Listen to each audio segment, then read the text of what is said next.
I hope everybody is well and taking care of themselves. In the Congress party, we have been having an internal discussion about some of our suggestions to the government.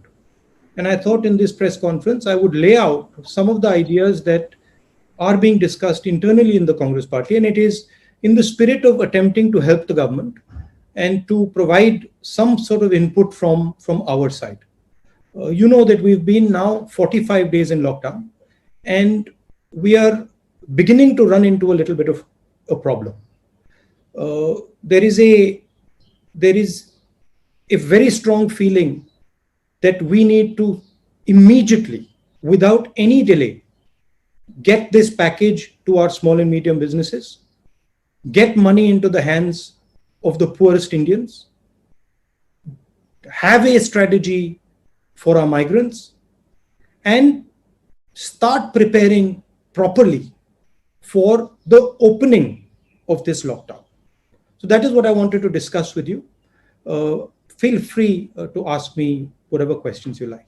Rahulji, we are in the middle of lockdown 3, and various experts across the world, including the AIIMS director here, have said that the peak will come sometime in June and July. What do you think should be the government's decision on May 17, and what should guide it? And since you said the Congress has also made some suggestions in this regard. The central thing the government needs to do is it needs to now give a little bit of transparency on its actions. We need to understand when they open, what is the criteria for that opening? So what are the boxes that they want ticked off before they actually start to open? Number one. And I think it's important that the government tells the people of India that these are the criteria that we're going to be using. And if these criteria are met, then we are going to open. Second, we simply cannot continue without providing support to the people who are suffering as a result of this lockdown. And the thing that is most important to understand that the lockdown is not simply a switching on a key and getting rid of the lockdown. Lockdown requires a number of things to happen. It requires a psychological change. Currently, the disease in India is seen as a very, very dangerous disease. And it is true. The disease is dangerous for certain groups of people. It is absolutely dangerous for older people. It is absolutely dangerous for people with diabetes, heart disease, hypertension, chronic infection, lung infection. But other than that, it is not a dangerous disease. So we are going to have to make a psychological change in the mind of our people. Currently, the people are very scared of the disease. The government, if it wants to open up, it has to turn this fear into a sense of confidence. क्या आपको लगता है कि इस lockdown की strategy जो थी, ये लॉकडाउन का पर्पस था, वो डिफीट हो रहा है और लोग विश्वास खो बैठे हैं सरकार में? क्या यही वजह है कि लोग सड़कों पर निकल रहे हैं? पहला सवाल मेरा। दूसरा सवाल ये कि आपने एक सीरीज शुरू करी है जहां पे आप तमाम एक्सपर्ट से बात कर रहे हैं, उसका पर्पस क्या आप रखने वाले हैं और किस तरीके से उसको जो सजेशंस या जो फीडबैक आपको मिल रहा है उसको क्या रखें?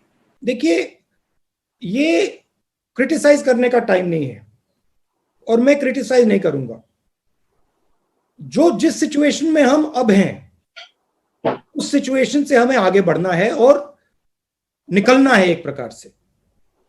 लॉकडाउन हुआ नहीं हुआ वो सब ठीक है, उसकी जगह है, वो हो गया है, वो पास्ट में है, मगर अब खोलने की स्ट्रेटेजी की जरूरत है। दो तीन इस पे मैं आपको न्यूआंस बता देता हूं। आप किसी भी बिजनेस वाले से पूछें तो वो आपको बताएंगे कि जो हमारी सप्लाई चेन है वो red, yellow and green, red, orange and green system के बीच में से निकलती है। तो रेड, ऑरेंज एंड ग्रीन का जो हेल्थ केयर वाला सिस्टम है और इकोनॉमिक जो सप्लाई चेन है उसमें क्लैश है। तो उनका कहना है कि ये दोनों चीजों को रिजॉल्व करने की जरूरत है। माइग्रेंट्स को पैसा आज देना है, सपोर्ट आज देना है, गरीब लोगों को आज पैसा देना है, और जो स्मॉल एंड मीडियम इंडस्ट्रीज हैं उनको आज मदद करनी है, कल नहीं, परसों नहीं, आज। क्योंकि अगर हमने आज नहीं मदद की तो जो जॉब लॉसेस हो रही हैं वो सुनामी बन जाएंगी। तो उसको हमें उनको कॉन्फिडेंस देना है, उनको प्रोटेक्ट करना है। तो पहले सवाल का जवाब यह है कि एक स्ट्रेटेजी निकालनी है, तरीका निकालना है, रास्ता निकालना है, और उसमें कांग्रेस पार्टी मदद करने के लिए तैयार है। क्योंकि हमारे भी स्टेट्स हैं, हमारे पास भी काफी लोग हैं जो इन चीजों को समझते हैं, इकोनॉमिक्स को समझते हैं, और स्पिरिट यही है प्रेस कॉन्फ्रेंस का। आपका दूसरा सवाल, ये जो मेरे कॉन्वर्सेशंस हैं, देखिए नॉर्मली मैं काफी लोगों से बातचीत करता हूं नॉर्मल कोर्स में, और उनमें से काफी लोगों के जो कॉन्वर्सेशंस होते हैं काफी इंटरेस्टिंग होते हैं। तो मैंने सोचा कि एक झलक मैं उन कॉन्वर्सेशंस को हिंदुस्तान की जनता को, लोगों को, बाकी लोगों को भी दिखा दूं। वही बेसिक आइडिया था कि जो एक्सपर्ट से बातचीत हो रही है, जो मुझे सीखने को मिल रहा है, समझने को मिल रहा है, मैं थोड़ा सा वो दूसरे लोगों को भी दिखा दूं। बाकी उसके पीछे कोई स्ट्रेटेजी नहीं है। Do you think the time has come for a national migrant labor policy? There are pushes and pulls with regards to the migrant labor. First broad thing that we are saying is take the idea of Nyay and start putting money directly into 50% of India's poor households. Just without thinking of it, just start doing that. It's not going to cost so much. 65,000 crores is what it's going to cost. And it will completely transform the way people are thinking about this current situation, their current situation. Because we have to understand, if you are on daily wages, you do not have choices. You simply do not have a choice. So we have to give them a choice. That's point number one. Point number two is the transfer of migrants. I'm not an expert on this. So I'm not going to sit and opine what I think about trains. But what I do think is that a conversation between states has to happen. And these decisions have to be made with empathy towards migrants, with thinking about their rights, so not crushing their rights, but they have to happen between states, and the center has to oversee them. The pain has to be reduced, absolutely. So you're saying the minimum income right away, Mr. Gandhi? Am I correct? I'm saying that we are in an emergency. We require absolutely the idea of Nike. Call it whatever you want. Call it something else. Call it Pradhan Mantri Yojana, whatever you want to do. But the idea of injecting immediately 7,500 rupees directly into 50% of Indian households is critical, and it's not such a big price. Second, the idea that we can simply let our job creators drown. This is not feasible.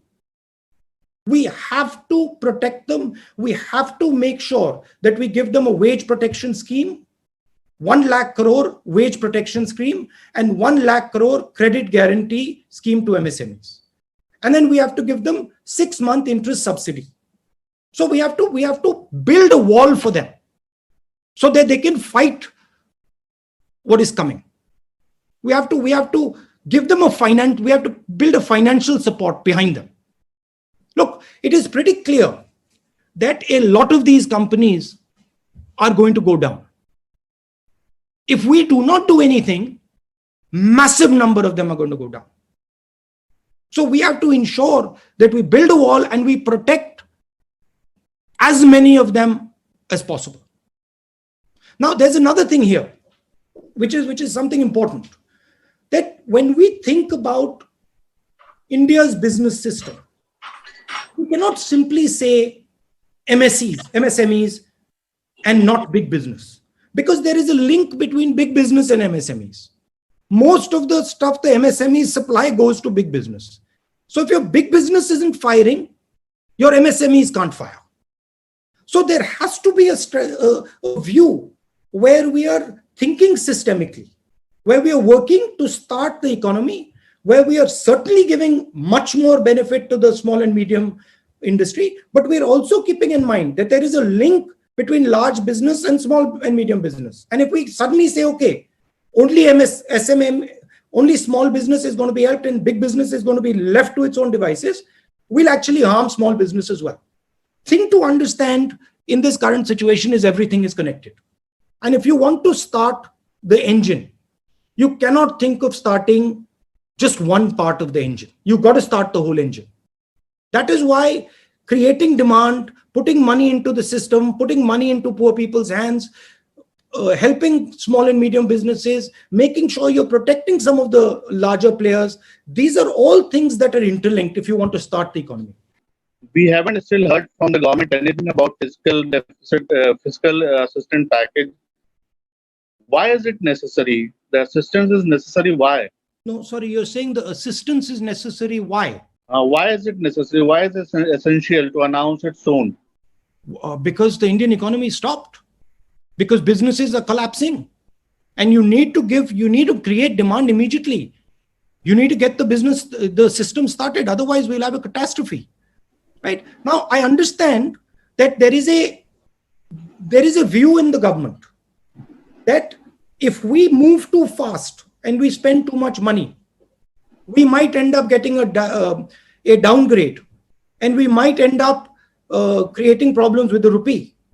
But my sense is that you've got to take that risk. You have to move aggressively now, because if you do not control and defend the foundation of our economy, downgrade and all will not matter anymore. Thank you, sir. India is all about domestic consumption. We have to start domestic consumption. We have to start the engine. And I'm sorry to say, we're losing time. And the more time we lose, the worse the impact is going to be. But why do you think that government is delaying it? I said to you that there is a sense in the government that creating a large deficit will create problems externally as far as the rupee is concerned, and as far as downgrading of our country is concerned. But I think the government needs to stop worrying about that and move quickly to protect the heart of our economy. Sir, आप बार बार जो है decentralisation की बात कर रहे हैं, उस संदर्भ में आपको क्या लगता है जो केंद्र सरकार का रुख रहा है अब तक राज्यों के प्रति, उसे आप कैसे देखते हैं? और जो प्रधानमंत्री की एक कोट अनकोट स्ट्रांग लीडर की जो छवि है, उसका संकट के इस समय कितना फायदा और कितना नुकसान हुआ है आपके नजरिए में? Thank you sir. देखिए, फ्रैंकली अगर आप मुझे पूछें, देखिए प्राइम मिनिस्टर की स्टाइल है और वो उसकी जगह है, वो उनका तरीका है, उनका स्टाइल है। मगर ऐसी घटना में मुझे एक स्ट्रांग लीडर के बजाय बहुत सारे स्ट्रांग चीफ मिनिस्टर, एक स्ट्रांग प्राइम मिनिस्टर और बहुत सारे स्ट्रांग डीएम्स, बहुत सारे स्ट्रांग कलेक्टर्स चाहिए। मुझे चाहिए कि हम बीमारी को लोकल लेवल पे ही निपटा दें। हर लेवल पे बीमारी के सामने एक स्ट्रांग हिंदुस्तानी लीडर खड़ा हो, चाहे वो डीएम हो, चाहे वो किसान हो। मगर मैं उनकी स्टाइल है, वो अलग है, वो ठीक है। मैं आपको छोटा सा उदाहरण देता हूं। ये जो जोन्स बने हैं, रेड, ऑरेंज, ग्रीन, ये नेशनल लेवल से बने हैं। ये जोन्स स्टेट लेवल पे बनने चाहिए। हमारे स्टेट के चीफ मिनिस्टर्स हमें कह रहे हैं कि नेशनल लेवल पे जो रेड जोन है वो एक्चुअली ग्रीन जोन है, और जो ग्रीन जोन है वो एक्चुअली रेड जोन है। तो इंफॉर्मेशन स्टेट लेवल लीडर्स के पास है। तो जरूरी है कि जो हमारे जोन्स बन रहे हैं, छोटा सा उदाहरण दिया है, जो हमारे जोन्स बन रहे हैं वो एक्चुअली डीएम और चीफ मिनिस्टर के बेसिस पे बनने चाहिए। डीएम के पास इंफॉर्मेशन है, चीफ मिनिस्टर के पास इंफॉर्मेशन है, दिल्ली में ये इंफॉर्मेशन नहीं है। छोटा सा उदाहरण दिया। क्या आपको लगता है कि सरकार ट्रायल और एरर पर चल रही है और हजारों लाखों लोगों की का स्वास्थ्य और जान जो है वो दांव पर है। देखिए, अगर फेयरली बात बोली जाए तो जिस सिचुएशन में आज हिंदुस्तान है, नॉर्मल सिचुएशन नहीं है, तो कोई इसमें नॉर्मल सॉल्यूशन नहीं निकलने वाला है। मेरा कहना है कि सॉल्यूशन है, अगर हम डिसेंट्रलाइज करें और इस लड़ाई को डिस्ट्रिक्ट लेवल तक ले जाएं, तो हिंदुस्तान सॉल्यूशन निकाल सकता है। अगर इस लड़ाई को हम पीएमओ में रखेंगे तो लड़ाई हारी जाएगी। तो प्राइम मिनिस्टर को पावर डिवॉल्व करना पड़ेगा। प्राइम मिनिस्टर को चीफ मिनिस्टर्स पर भरोसा करना पड़ेगा और चीफ मिनिस्टर्स को डीएम्स पर भरोसा करना ही पड़ेगा। और अगर हमने सेंट्रलाइज किया तो फिर कैलामिटी होने वाली है। प्रधानमंत्री नरेंद्र मोदी खासतौर पर पीएम केयर फंड में पैसा इकट्ठा हो रहा है, उसमें कितना पैसा अब तक खर्च हुआ? क्या कांग्रेस पार्टी पूछेगी कि कितना पैसा इकट्ठा हुआ, कितना खर्च हुआ? सरकार का कहना है और भारतीय जनता पार्टी का कहना है कि कांग्रेस राजनीति कर रही है, वो मदद नहीं कर रही है। आप मेरा प्रेस कॉन्फ्रेंस देखिए, इसमें मैंने कोई राजनीतिक आक्रमण नहीं किया। मैंने कोई आपने मुझसे पूछा, आपने मुझे बहुत सारी अपॉर्चुनिटीज दी, मैंने एक भी अपॉर्चुनिटी नहीं ली, क्योंकि मैं जानता हूं और समझता हूं कि ये टाइम नहीं है। ये टाइम मदद का है। फ्रैंकली बताऊं, हिंदुस्तान की जनता को दर्द हो रहा है, हमें उनके साथ खड़ा होना है, वो काम हम कर रहे हैं। पीएम फंड, उसकी ऑडिटिंग होनी चाहिए, क्लियर होना चाहिए किसने पैसा दिया, कितना पैसा दिया और किसको दिया। आप क्लियर कर दीजिए, ऑडिट कर दीजिए, कोई प्रॉब्लम नहीं। हम लोगों ने इटली, ईरान, वुहान और जापान से इंडियंस को लाए और फ्री ऑफ कॉस्ट लाए। वो स्टूडेंट्स थे, वो डिस्ट्रेस में थे। लेकिन जब खाड़ी देशों से मजदूरों को लाने की बात हुई, कामगारों को लाने की बात हुई, तो उनसे भारत सरकार चार्ज ले रही है। ये कहां तक उचित है? गलत है। सब हिंदुस्तानी एक हैं, सबको एक ही ट्रीटमेंट मिलना चाहिए। और अगर हम लोगों को ट्रांसफर करने की बात करते हैं इस सिचुएशन में, सिर्फ हमें एक चीज चेक करनी है कि वो मेडिकली चेक्ड हैं, हाँ या ना। अगर मेडिकली चेक्ड हैं, सेफ हैं, तो उनको ट्रांसफर करने की कोई प्रॉब्लम नहीं। इन my view, do 2 or 3 things. Number 1, reduce the fear of the Indian public. That's job number 1. Make India believe that, look, yes, it is a scary disease. Yes, it is scary for a certain amount of people, but it is also not a deadly disease for many people. Number 2, start talking with the chief ministers, not talking as the boss, but talking as a colleague, talking as someone who's helping them. Forget about Congress ruled states, BJP ruled states, CPIM, forget about all that. They're all Indian chief ministers. And they should all be working together with the Prime Minister. I would, if I was to advise Prime Minister, even though it's not my place, definitely, once in 2-3 days, a call to every single chief minister. That would be very important. And a partnership type of call. Don't dilly-dally, put money immediately into our people's hands. Don't worry about it. Our people are solid people. They will turn this thing around if you give them the opportunity. Thank you very much.